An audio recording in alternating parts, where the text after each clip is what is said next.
Sig Tune. Call in right away and you win.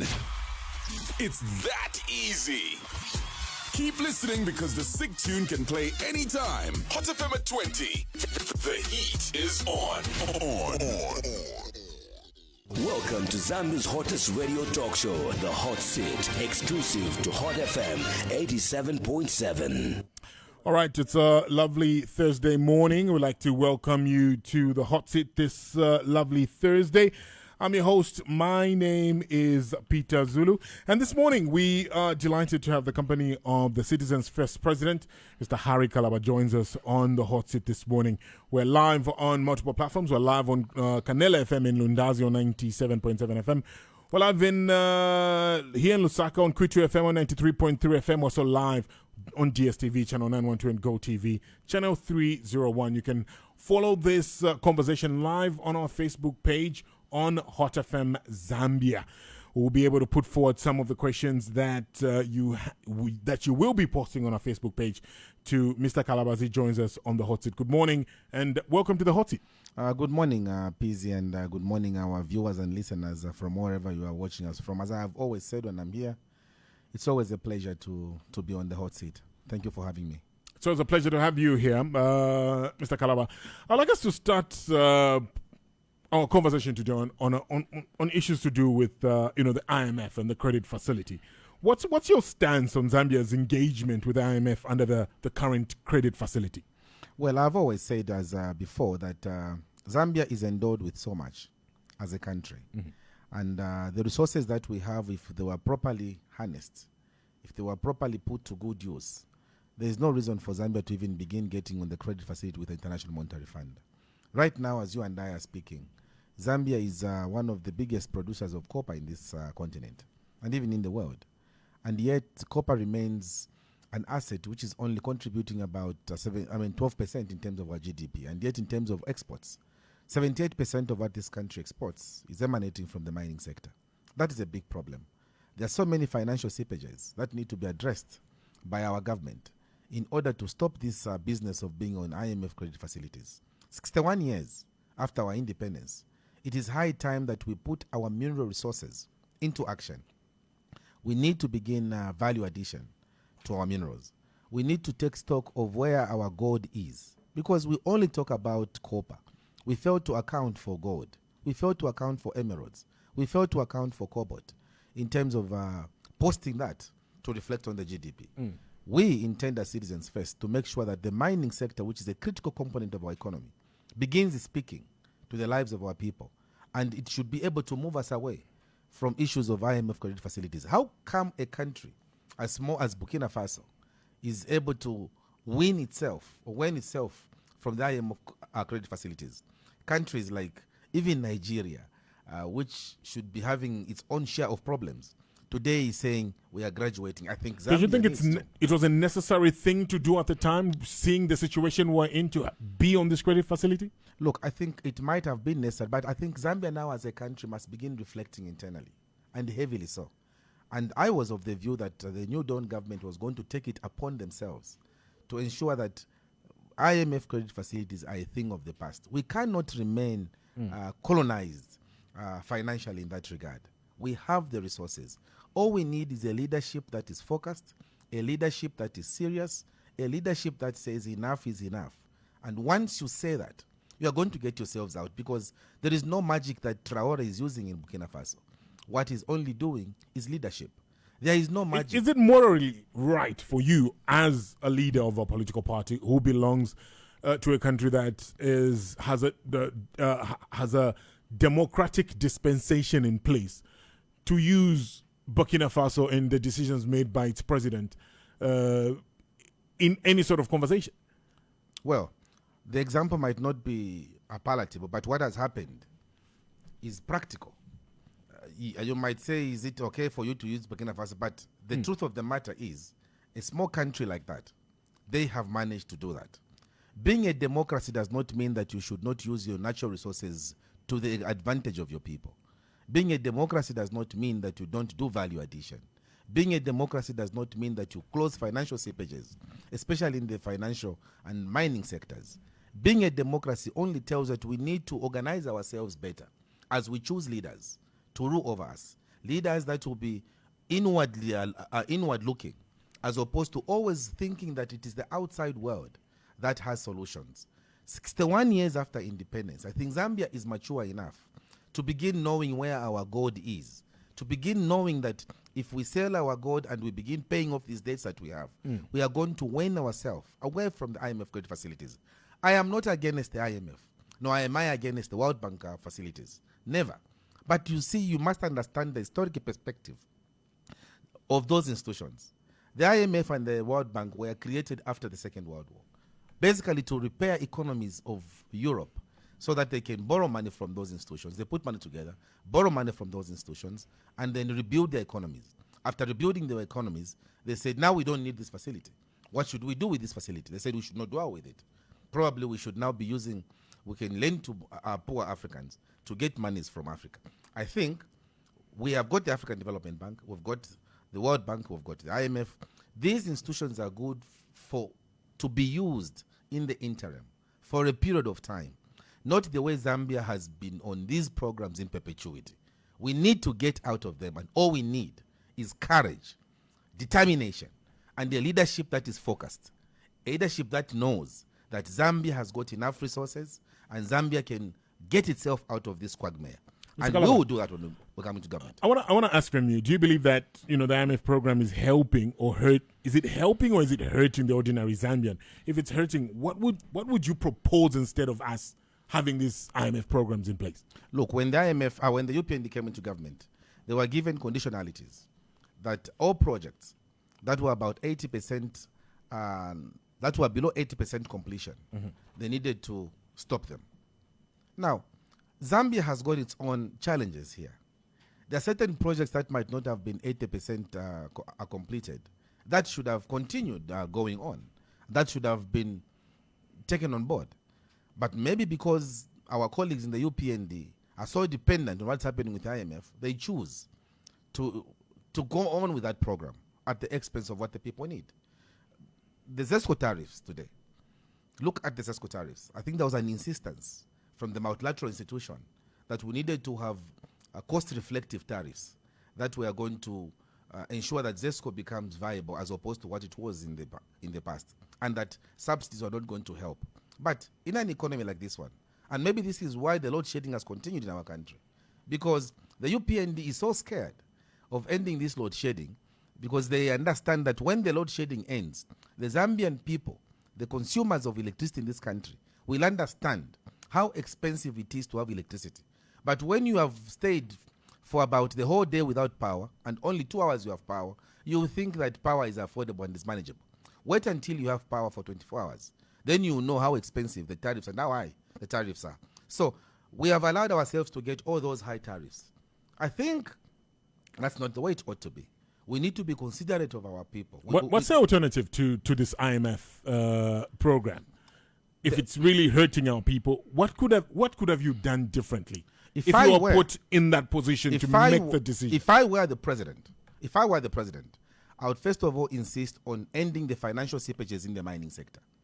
There's a lot that we are losing. I think, please, even in the last program here, I did indicate to you that between the period 2014 and 2018, what we exported in terms of copper to China and what the Chinese declared there in Beijing was totally different from what the Zambians here declared as what we had exported.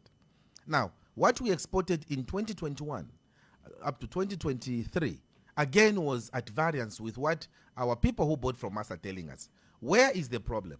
The problem is that systems are not talking to each other, and that what is being produced and what is being exported are not in congruence. What has to happen now is that a deliberate body has to be created to stop those financial bleeding that is happening in the mining sector. Once you stop that, and once you stop getting careless or going careless with these financial or incentives that you are giving the mining sectors, Zambia will begin having revenue. Once you have that revenue, you'll be able to plug it, put it in the economy, And then your kwacha will stabilize naturally, your fuel will stabilize naturally, and obviously even the cost of living in this country will be dealt with. So what we need currently is to stop being careless, especially with our mining space. Stop being careless in the way we are managing national assets. Begin thinking industrialization, begin value addition, and begin thinking that it is high time we began producing in this country, producing much more than we are importing. Is the biggest problem. All that going to happen with the debt overhang? Because our creditors were not going to sit down with us and listen to us if we didn't jump on this program with the IMF, backing us to do so. Again, I'll tell you that what is happening is that even a country, the biggest advanced economies like the USA itself, I think it's one of the countries that owes a lot of money to China. But even with that bilateral debt that they have, development still goes on in that country. Even with the debt that they have, that bilateral debt which they have, even with the multilateral debt which they have, they still go ahead with their development. Development should not be stopped because I have gone to borrow money from somebody. If I have got a child who's going into school and I need money to eat, it does not mean that when I come to borrow money from you for school fees or for eating, then I should not pay the school fees because I need to eat only. These things can be done in a diversified way. And that is what we have failed to do as a leadership. Zambia has failed to understand that even with the debt that was hanging over their heads, they needed to structure that debt and begin relying heavily on what they have naturally here. What do you have naturally here? Again, it is your copper, it is your gold, it is your emeralds. Nobody talks about emeralds in this country. Nobody talks about emeralds in this country. We only talk about copper as if copper exists in a vacuum or it exists alone. You have cobalt, which is fetching higher than copper. I think copper on the LME now is going for about $9,000 per metric ton. On the other hand, cobalt probably is about $38,000, maybe $40,000 per metric ton. How do you then? We should put high premium. How do you then attract investors if you don't have incentives in your mining sector? Incentives are good, but not careless incentives like they were done. The UPND came into government in August 12th, they were voted, 2021. In September, they were already giving incentives without understanding what exact challenges were happening in the mining sector. You give 5 years incentives. And the reason was they wanted to attract new foreign investors, new mining investors in that space.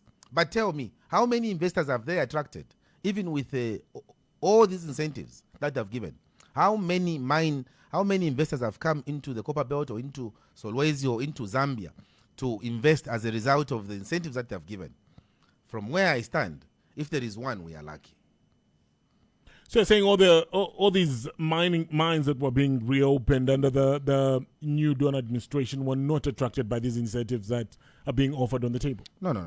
I don't agree. How do you give? Look, when you are giving an incentive, you are giving an incentive for people either to stay, whose capacity you have already established, so that they can now invest much more. And you give incentives to people, and then you can tell them, we're giving incentives for a year, we see how we are going to operate. But you can't be careless to say we're doing it for 5 years. But it's not the first time that Zambia is using this kind of policy to attract investors. Even other administrations tried this, where you give them a window, you don't pay taxes, come in, invest, start your mining or set up your company in the country, invest, employ our people, and then after a number of years, we begin to tax you. It might not be the first time, but times change. We are in a very precarious situation. We are in a tight space where we should be looking out for ourselves rather than the business sectors. Business sector is coming from outside. We are fond of thinking of what would the outsider think as opposed to what would the local people think. I think we should graduate from that. It is high time we began thinking, what will we benefit? How much revenue are we going to lose? You lose 4 billion. And then you go and get 1.2 billion. You lose 7 billion. You go and borrow 400 million. But the question again is, will you have that 4 billion if you don't have investors in the country? No, but look, Mr. KALABA. No, I have asked you a question. Who are the new investors that you have brought in this country? The question is difficult to be answered. What benefits have we benefited from those same investors, if at all they have come? What has it added to our economy so far, from where we were before they came and where we are now that they have come? People should answer those questions. The answer is not clear. And because it is not clear, it is telling you that this issue was not thought through properly. What we need are deliberate incentives to give Zambians, local Zambians here. We always think it is somebody from outside who's going to bring a magic wand and help us undo our issues. I think it is high time we began developing confidence in our own businessmen and women in here in this country. Give them those incentives. Let them operate effectively. And I've always been saying, Apizi here, that this is the reason why Zambia has remained behind. For so long, we have remained behind even in producing our own billionaires in this country. We have failed to produce billionaires because we always think the billionaire must come from Australia. We always think that billionaire must come from France. Even when we want to understand the mining sector and the challenges that it has, even when we were recruiting people to handle Mopani, even when we were looking at our own date, we had to get Lafarge we had to get a company from outside to come and look at the date that the country has. I think it should not be like that. We have to begin believing in ourselves. We have to begin believing in our local experts that we have. Then Zambia will make progress. That is where we are trailing. Speaking of local solutions, I want to find out from you because there are many Zambians. It's Lazard, by the way. Lazard, yeah. Many Zambians are struggling with the high cost of living. What are your immediate and long-term plans to bring down the cost of essential goods like fuel, milling, and transport? What's your plan? Our plan as citizens first of all, again, will be to deal with the same mining sector. After we deal with the mining sector, we have also understood that in order to grow this economy, what we require is energy, which currently is lacking. We need energy. That is why when I was Foreign Affairs Minister, I began a project along Chagwa there, where we are going to start a nuclear plant, which was going to be producing about 20,000 megawatts of power. The bilateral agreement was such that nuclear scientists were being gotten from Zambia, taken into Russia to be trained in nuclear science so that they can come and run the plant. That project has come to an end. What is going to help us in this country is not to continue importing at the pace we are importing. What will help us is to export as much as we can export. And we can't export if the industrial base in this country is very low, very weak. We can't do that. 61 years after independence, we are still exporting mukula tree in logs. 61 years after independence, busy. We are still exporting copper outside, and then we are importing bullets in this country. This trend has to come to an end. When CF comes into power, we have said there's no way Mpepetwe can go to bed, because Mpepetwe in Serenge used to produce our bullets. Why have we stopped that? We need to resuscitate that. That will be value addition. Once we begin ensuring that monies begin staying in the economy, then that will be the first step to economic emancipation. How do we help the kwacha get stronger? How do we help people have liquidity? Right now, as we speak, there is a liquidity squeeze in the economy. There's no money in this economy. Why? Because first of all, of the financial policies that are in this country. We have allowed our colleagues, again I go back to the mining sector, because that is the elephant in the room. We have allowed our colleagues in the mining sector to sell our copper, sell it all, and then when they get the money does not hit our local banks here. The money will sit wherever they want to sit, at whose expense. It is the Zambians themselves who are suffering, because the kwacha remains suffocating as you continue consolidating the dollar and the pounds wherever you are putting the monies. We want to go to a situation where sell the copper, sell whatever selling from Zambia. The money is yours, but allow the money to come back in the economy first. Let it sit here. Let it be at Zanaco. Let it be at Indo-Zambia Bank for some time. Just that kind of thing is going to allow your kwacha to stabilize. There's already a policy like that in place. Why do you think it's not being implemented? Why do you think that's... We're not feeling it because you're proposing it, but the policy is already in place. The policy is not there. The policy is not there. Look, there was a statutory instrument that was done in 2012. I think statutory instrument number 54, which was done in 2012. It was annihilated. It was abolished. And that statutory instrument wanted to seek the fact that when you sell the produce in Zambia because of the struggling kwacha, let the monies come in here, sit in the banks, and then the mines can use the monies from this as a launch pad. But that has not happened. We need to be very clear with what we want to do with our economy. How do we reduce the price of mealie meal? The price of mealie meal and other essential commodities will only come down if we begin dealing with production. Today, as you and I are speaking, we are still importing fertilizer from outside Zambia.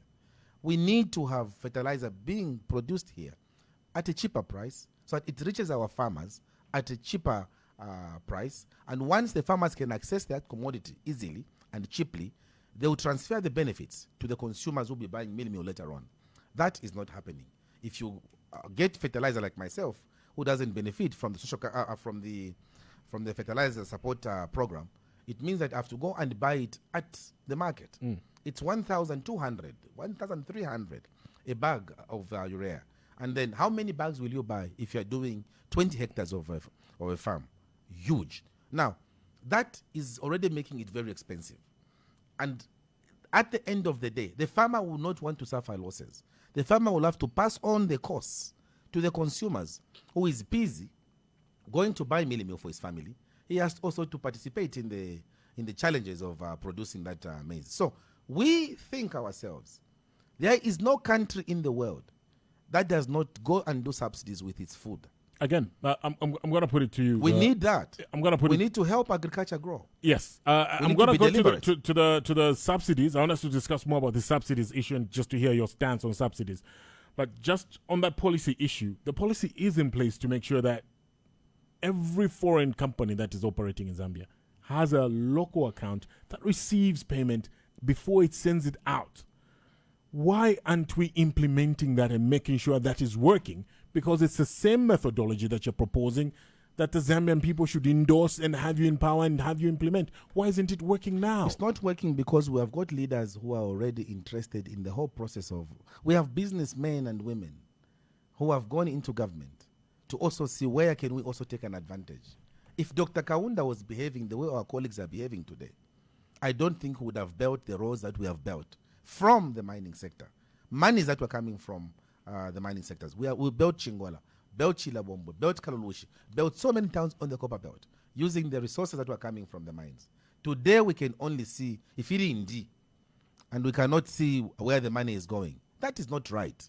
We need to begin taking our people seriously. We need to ensure that, yes, we need investors in this country. That you can't dispute. If investors can come and really add value to our people, but don't tell us that when you come, you're going to bring investors and then you rely on the same old people that were there before, who had problems with the local populace, and then you maintain them. And then when you are told, these are old people, you said, no, we have discussed with them, we're a new leadership. These are also now new. It doesn't work that way. We need a leadership that will be firm, a leadership whose word will be bankable. When they say we'll have new investors, let the new investors come. When they hear the plight of the miners on the copper belt, when they hear that the mining sector can thrive, even outside the big conglomerates we think of, then you know that we are heading somewhere.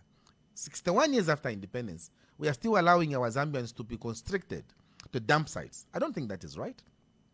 We need Zambians to begin buying shares in those mines. We need Zambians to begin owning those mines. Not that it is Zambianization, but it is just the way it ought to be, that let them buy shares in there. How do they do Float the shares at How do they do that? Float them at the stock exchange. Float them. Float the shares. For all these, some of these mines, they float them there. Then you can go and buy shares busy. There's nothing wrong with that. Then they'll begin owning. But for as long as we want to limit Zambians to the pits of the Black Mountains, we are doing the country a disservice. You can't fight the high cost of living when your people don't have the money. Mining is very expensive, Mr. KALABA. So just explain to us here how, because you've touched on the pits and the miner that goes into those pits, the illegal miners that go into those pits, just come from the community. It's just young people that are trying to make a living. They get a bit of chrome and they sell it to the people that have the money and sell it off on the international market.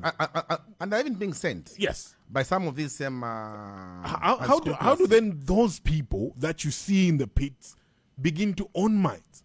How does that happen? How do they feel the benefits when they've already tested the illegal mining and how profitable it is to their communities? Because now it's become their bread and butter in the mining towns. And what should happen is that, again, there must be a deliberate policy. It is policies that guide government. if you have a deliberate policy, PZ, to say, let's look at the same Black Mountain. The Black Mountain, the way it is done probably is not maybe the safest way of doing it. And we say, okay, can we have ZNS or the army to manage and that pit? And the people, the community which is there, which has continued benefiting, instead of them doing it the way they're doing it independently and maybe through cooperatives, the way the UPND has put it, let's have a structured way that these people can even go and be trained in the army. They even begin appearing on the payroll of the army. But they are specifically linked to the Black Mountain in their community. You will have decency there. But when you leave it and begin using it for political expedience, there comes in the problem. Because you want to use the Black Mountain, a God-given natural resource for everybody, to your own advantage as a political party. Are you saying you won't do that yourself, Mr. KALABA? No. Are you going to go to the Copper Belt and tell them you will structure how this illegal mining is being done and control the pits using the army? We'll tell them, we'll tell them we will give you back this, because this is yours. As we're giving you back these Black Mountains, the ones in Kalulushi, the ones wherever they are, as we'll be giving you back these, we'll structure it in this fashion, but we'll not limit you to only having you guys working in the Black Mountains. No. We want you now to own the mines themselves. Own the mines themselves. Because you live here. Be the owners. Chief Unkana must have been the richest chief that we should have had in this country. Chief Kabijimpanga in Solwezi. Chief Mumena in Kalumbila. These should have been the biggest people around. But no. Why? Because we have maintained the policy of ensuring that let foreigners come and get. We, the owners, whatever crumbs will remain, we will leave them there. And we think it is right. As you're asking me right now, will you go to Copper Belt and tell them that the Black Mountain will have to structure it? Of course we'll do that, because we have to tell the people that you deserve better than what you are getting right now. And I ask what you you this, are getting I ask you this because most politicians will sit in that chair where you're sitting and say things that won't fulfill at the end of the day, because they'll say whatever they need to say to get the votes, and they proceed with normal programming, which is allowing their own politically affiliated. Are you talking about the president? Affiliated. I said politicians. It's a general thing. It's all of you. No, that's asking. We've heard you. Because it's the one who talks and doesn't follow through. We've heard you, politicians, promise things. As you sit here in opposition, you promise things. You say that you're going to do things differently. But once that vote is given to you, the issue becomes totally different. I was telling somebody the other day, PZ, that, sometimes I feel hate when people just say politicians. It is too general. And I've always given an example of yourself, PZ. You are a hard-working journalist. You are a hard-working professional. And I don't want to believe that everybody in your profession works as hard as you do. It's not true. There are others who might not even do an inch of what you do. This is a calling. It's a call to serve. It's a call for service. Others will come into politics for different reasons. Others will tell you, when I come, at 10 hours this will happen, at 14 hours this will happen. Others will tell you when I become in, I'll reduce the price of fuel to 6 kwacha because I'll remove all the middlemen in there who are constricting and making it expensive. And then you give them an opportunity. They even bring more middlemen themselves so that it becomes more complicated. Those are those. Southern, they would say. Mia Manaza. I have come on this platform to bring decency to how our politics must be done. And I think peace in my own background should be able to help me. I was minister in this government, in the PF government, and I resigned just after a year of them winning power. When I didn't agree with certain things, I said, I would rather make progress. Now, just that act for me should be able to give you confidence that I'm not doing things for expedience. I don't do things for expedience. I am saying what I can do. I'm saying what I've seen. How can a country like Singapore, a country like Malaysia, these countries were at par at some point. Today, when you look at their GDPs and you look at our own GDP, ours is suffocating. Why should it be that way? And I've always believed, as Kagame said one time, the biggest problem that Africa has lies in 3 issues. The first is leadership. The second is leadership. And the third is leadership. It is like people are in opposition admiring the wrongs that others are doing. That when I come into government, I am going to ensure that I also do much more than they are doing. You give them an opportunity, instead of doing what is right, they do exactly what they were saying. I have the experience. I have been there. I have seen how it goes. And I'm telling you that I know where to start from day one of being in government. Zambians will retain their dignity. Zambians will have their country back in their hands. Zambia will realize that the copper can work for them for once. The cobalt we don't talk about, we'll start talking about it. The emeralds we have put a lead on, we'll start talking about them. The diamonds we have around. You can't have a country where you have a Masene, ever Flamu mining sector, when you go into Mukushi and you go into these, they're the ones buying precious stones, and Zambians themselves are languishing because we don't have anybody to talk for them. This kind of behavior will come to an end when you come to government. I want to go back to the issue to do with subsidies as we continue to talk, because we'll be going back to the mining issue because it's a big issue. What role do you think government subsidies should play in cushioning vulnerable populations against inflation? And also, what's your stance on subsidies? And you know, Pizzi, there's been this debate of people saying, subsidies will spur inflationary spiral. The inflation will go up when you do so. It's not true. It's not true. Because even now, as you and I are speaking, do you know that our medicines that we are taking in those hospitals are subsidized? Even as you and I are speaking here, are you aware that even that education now, which has been is being subsidized? Are you telling me that because the education is being subsidized today, the inflation in our country has gone up? Not at all. Not at all. It is not that which will create inflation. What will create inflation is when you are not producing in your country and you are busy producing a lot of monies. When the goods which are supposed to be assisting you in your productivity are not there, but you have the quachas, and then in social studies they used to teach us that inflation is when there is a lot of money chasing few goods. That is the basic social studies of. Maybe you will understand it from that perspective. So if we can produce, if you subsidize the farmers to do their farming, they access their farming implements, even by the citizens first, going to Tokyo, getting 10,000 tractors, give farmers to improve their yields, 10,000 farmers as a pilot project. Start with these 10,000 tractors. Start being go mechanical. You pay back in 5 years. Even that is subsidy. Subsidy is not just to say, no, we reduce and then the government puts that. Even you going to get that kind of a loan and you give your farmers, you are not paying right now, but you're going to pay in the long term. How does that bring inflation? So it doesn't work that way. Fuel itself,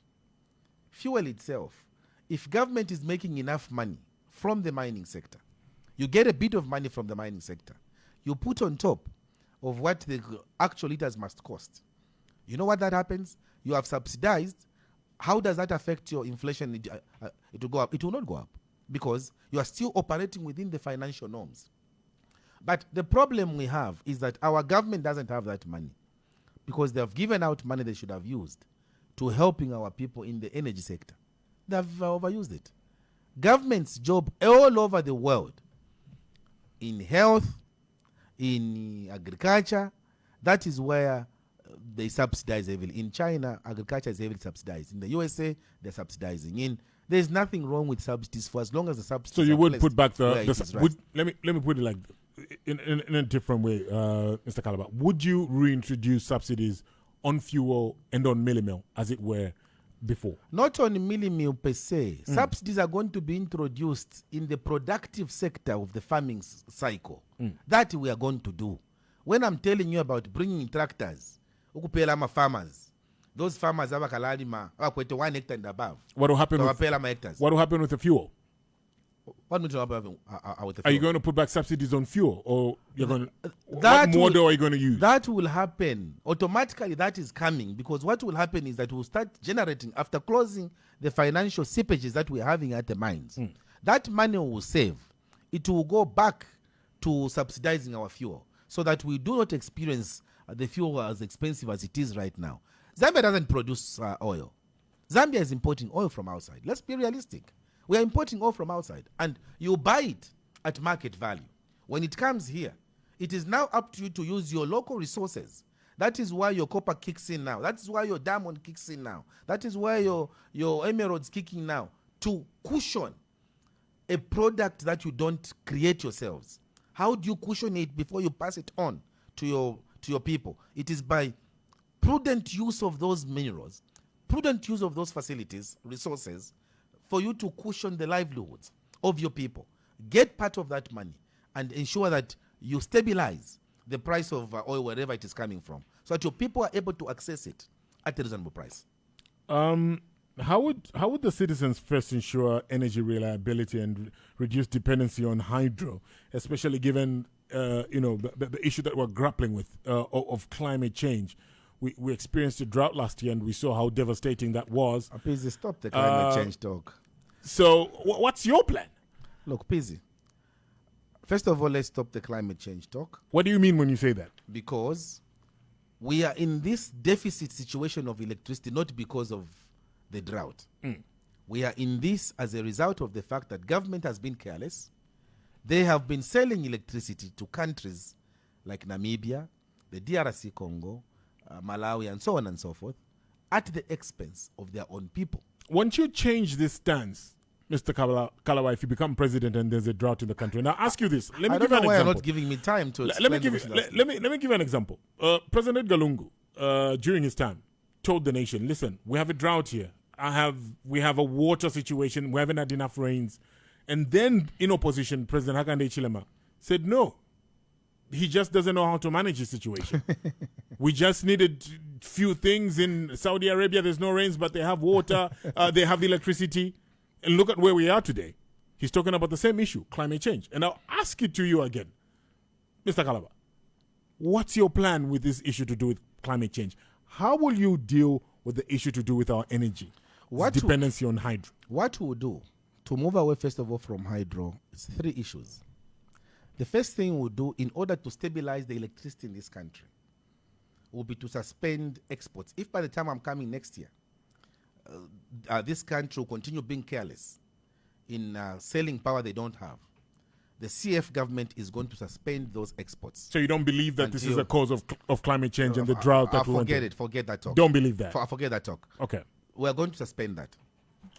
We'll suspend it until we stabilize our country to a point where our people have power. And then if we are to sell, because of the good neighborliness policy, then we can sell. That is one. Secondly, we are going to continue the development, moving away from hydropower dependence. We'll continue the development of the nuclear plant in Chagwa. We had a very good bilateral agreement with the Russian Federation. They agreed to do that on very good terms. Go to Ministry of Foreign Affairs and see where I signed. It was my signature, which is there. To do that nuclear plant. We are producing uranium, which is required for the nuclear plant in Chagwa. In Siavonga, there uranium is there. Why are we selling uranium to other countries and we are failing to use it for ourselves here in this country? No, uranium has got effects, but why are you selling it? No, nuclear plant. You go to Europe. You've been to Europe. Nobody's using hydropower stations. They're all using nuclear energy. And they're not going to put nuclear energy here to a point where they'll be as careless in just putting it there and then the effects around the environment to be felt right, left, and center. No. Everything has been taken care of. You begin producing 20,000 megawatts of power for yourselves. It means you will stop the behavior of sending Mukula 3, Ifimuti, 6 hours after independence, Mapu to the Fimuti, fire to China. How many cases from Zambia to China? Firia past 3 months. All fire Africa. That behavior to Aleka. What we require now is to begin value addition. From Mukula 3, what does Zambia get? From Mukula 3 to the Sandamo various medicinal products. You know that. From Mukula tree, we make the bats for guns. From Mukula tree, that wood on the beans is coming from Mukula tree.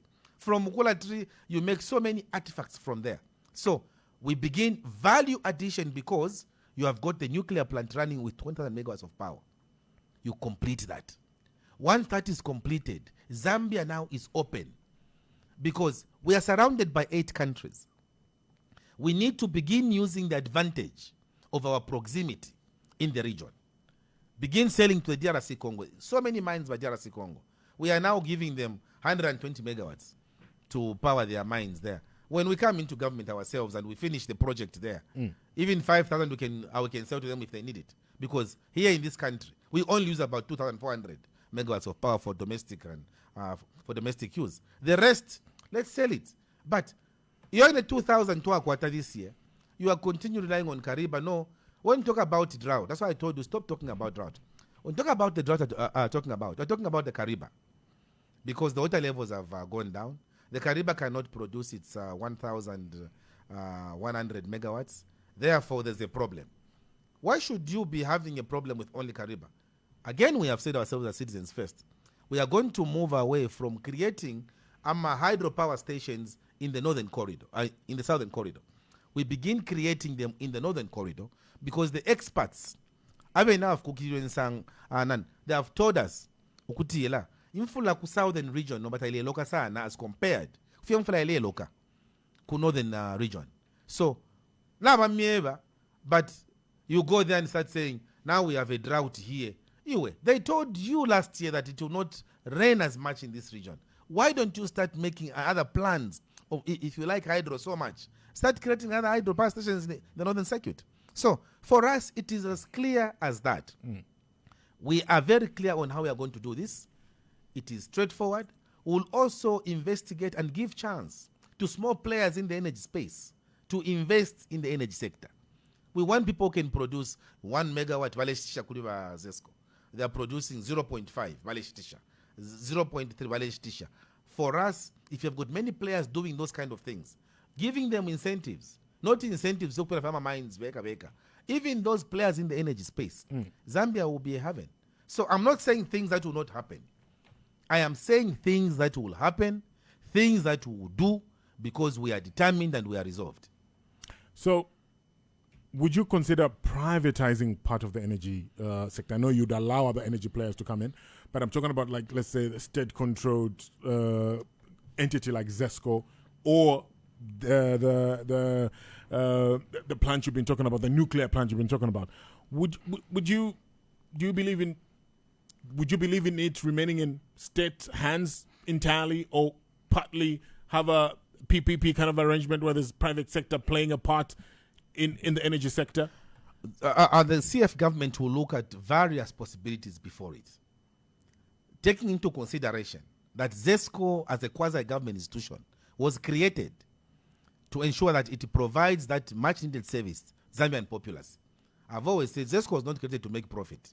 It was created to provide power to Zambian citizens. But now we are in a new domain. We are in a new age where we have now to look at, in the 21st century where we are, how do we want ZESCO to service us? Obviously, you have to do a study. We will have to understand, do we need to unbundle ZESCO? Do we need to keep ZESCO in its format? Do we have to make ZESCO be work with the PPP guys so that we see that ZESCO is able to be effective while providing that much needed service to citizenry? The Millers Association of Zambia has announced reduction in milling meal prices of up to about 150 kwacha. I knew it was coming. How sustainable is this? That's a very good question. How sustainable it is? My view is that I don't want to criticize it, but I think I give kudos for that effort they have made. And the same effort must be applied to essential commodities like cooking oil, sugar, and fuel, and things like that. And I hope that the price will continue going lower to where we were promised the 50 kwacha. Any reduction that will help our people live elevated lives is a welcome move. It's a welcome gesture. How sustainable it is, I don't know. Because the variables or the factors that have made milling meal to be costing at 400 kwacha have remained constant. How they have arrived at that and now they'll maintain that is not my headache. All we can pray as citizens first is that they should continue reducing that commodity for the benefit of our people. That's all our prayer can be. There's a looming by-election. There's a by-election coming up in Lumezi. The opposition have decided, or should I say largely part of the opposition have decided they want to field in one candidate. You've decided you field in your own candidate if you participate in that election. Why is that disparity from wanting to join the rest of the opposition in fielding one candidate in Lumezi. Is there? Haven't you had a conversation with the other opposition political parties that have decided to take this path of unity in purpose? Look, the Citizens First has always belonged to the larger grouping of the opposition parties. Pizzi, we've been in Oka ourselves. We were part of Oka for 1 year, 3 months. And we were in that umbrella in the belief that the opposition needs to be united. That is the call from the Zambian populace, that we need to be united. And we went in there. We might not have liked some players. We might not have liked certain things. But at the end of the day, it is not about Harry KALABA. It's about what the people of Zambia want. And we did that for the sake of the people of Zambia.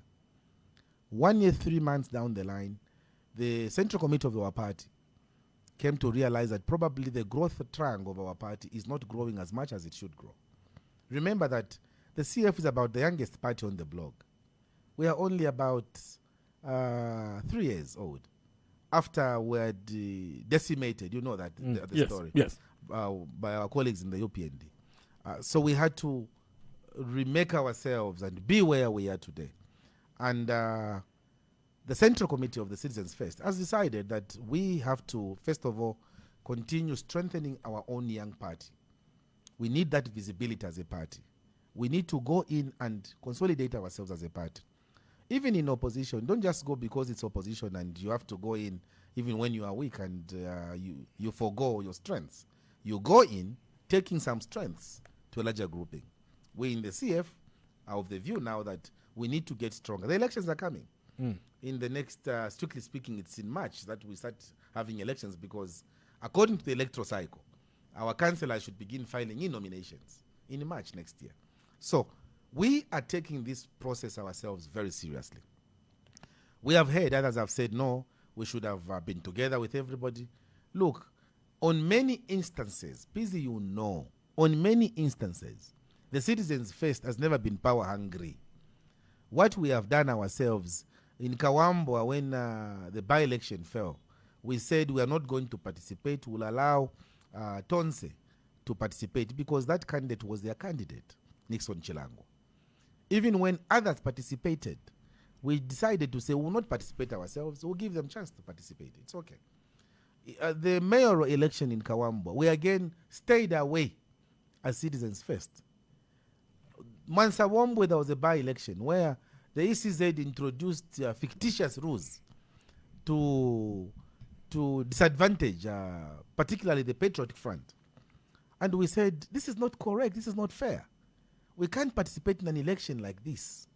Now, we have demonstrated capacity in the past, working with the former president, getting him to stand on our platform twice in Samfia, where the rally, permit given by the given to the Citizens First, and we said we need the father of the nation, President Lungu, to come here and be part of this grouping. We had another rally in Kitwe. Again, we invited the former president to be part of us, all in a quest for unity. We didn't say he's going to obscure me, he's going to... We did it when it was not even fashionable. We did it because we have always believed in unity. When we choose now to say we want to go it alone, we want to consolidate and exercise our rights, I don't think it is in the space of anybody to question us and say, no, you don't want opposition unity. When we were doing all these things to promote unity, peace, why didn't you bring me here to ask me to say, but why are you promoting opposition unity? Now, because we are taking a stance, we have to say, no, the CF is not interested in unity. We're getting closer to the election now. Why I understand the explanation that you've given to say you want the Citizens First brand as a party to grow as well. But we're getting so close to an election where now Zambians are beginning to make decisions and are deciding who to vote for. And there's this core, for the opposition to unite. And then you decide, okay, this is the right time for me to make sure that our party, the Citizens First, is known countrywide. Yes. But I want to ask you this. There were some insinuations that there are some members of the opposition that are surrogates of the UPND alliance. Are you a surrogate of the UPND alliance? Pizzi, I think from what I have explained to you, clearly you have seen that Harry KALABA is above that. Clearly you have seen that if there has been a selfless leader, if I was a surrogate of the UPND, why would I allow President Lungu to come and grace our rally when it was not fashionable? Because that time President Lungu was eligible. He was eligible to stand. That was before the courts of law disqualified him. We kept on taking him to the public. Because for us, we believe that if it is Lungu they want, so be it. And we took him there. Now, nobody called us that we were surrogates that time. Nobody said that. Now that we have said, we have to also exercise this right, somebody's trying, or some people are saying, maybe they are surrogates, or you see the surrogates of, no. I think also in the politics of our country, we need to exercise respect for one another. An alliance is not a prison, as the KBN editorial has said today, and a very good editorial should read it. An alliance is not a prison, where if you go in an alliance, if you come out, you should be blackmailed. That, no, look, this one is a surrogate of the UPND. Then I must be a very bad surrogate. Because by UPND, later. So if that's how a surrogate behaves, then that is strange. All I can say to my colleagues in the opposition is that this is the time to reach out for one another. This is the time for us to begin showing magnanimity. It is not time to begin throwing bullish behavior around against each other. That will not help us. The biggest problem we have is poverty in this country. That is what we should be concerning ourselves with. That is the biggest challenge we have. I have a central committee in the Citizens First. I am not a dictator seated in that central committee. I am just one member of the central committee. And when the decision of central committee is enforced, I have to abide by that central committee because I'm a Democrat. Maybe others run their institutions differently. For us in the CF, it's a debate which ensues. They'll say, no, Mr. President, I think you're biased in this one. No. And I will say, okay, let's go ahead and hear.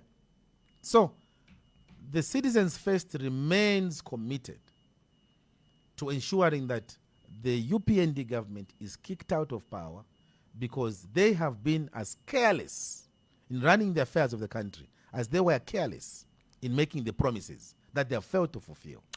Therefore, Pizzi, to put this matter to rest, the Citizens First has got no time for small politics.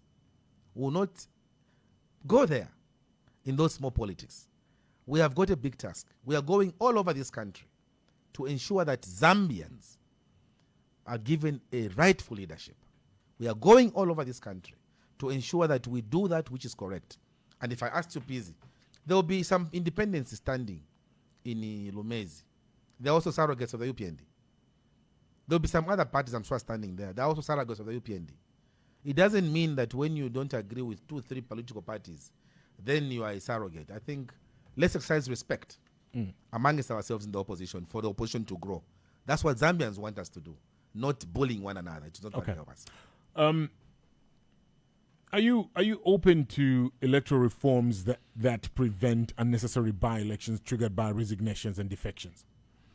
I'll tell you for a fact that when you look at our campaign promise in the last elections that we had we been given power, we have always said that Zambia is a poor country. We are a poor country. We require to begin looking at where we are taking our resources. You can't have a country that is in constant campaign mode. But these electoral reforms as they come, they must be pivoted or they must be harnessed by all of us. All the stakeholders must be involved. You just can't have one grouping of people deciding to say this is what is good for the country. You don't run a country like that. You have to be all inclusive. So you might have a grandiose idea, brilliant idea you might have. But if that idea is not supported by the majority of the people, it's not going to help you. The UPND has brought reforms and they are messing up the reforms which they have introduced 8 months or 10 months before the elections, and then they want all of us to believe that they are genuine about it. That's not true. Let these things happen after the elections. You bring all the stakeholders, sit around the common table, and discuss matters through, as opposed to using a dictatorial hand in getting your way. Machilamba you PND. You know, they can't continue on that path. So no matter what ideas they have which are good, for as long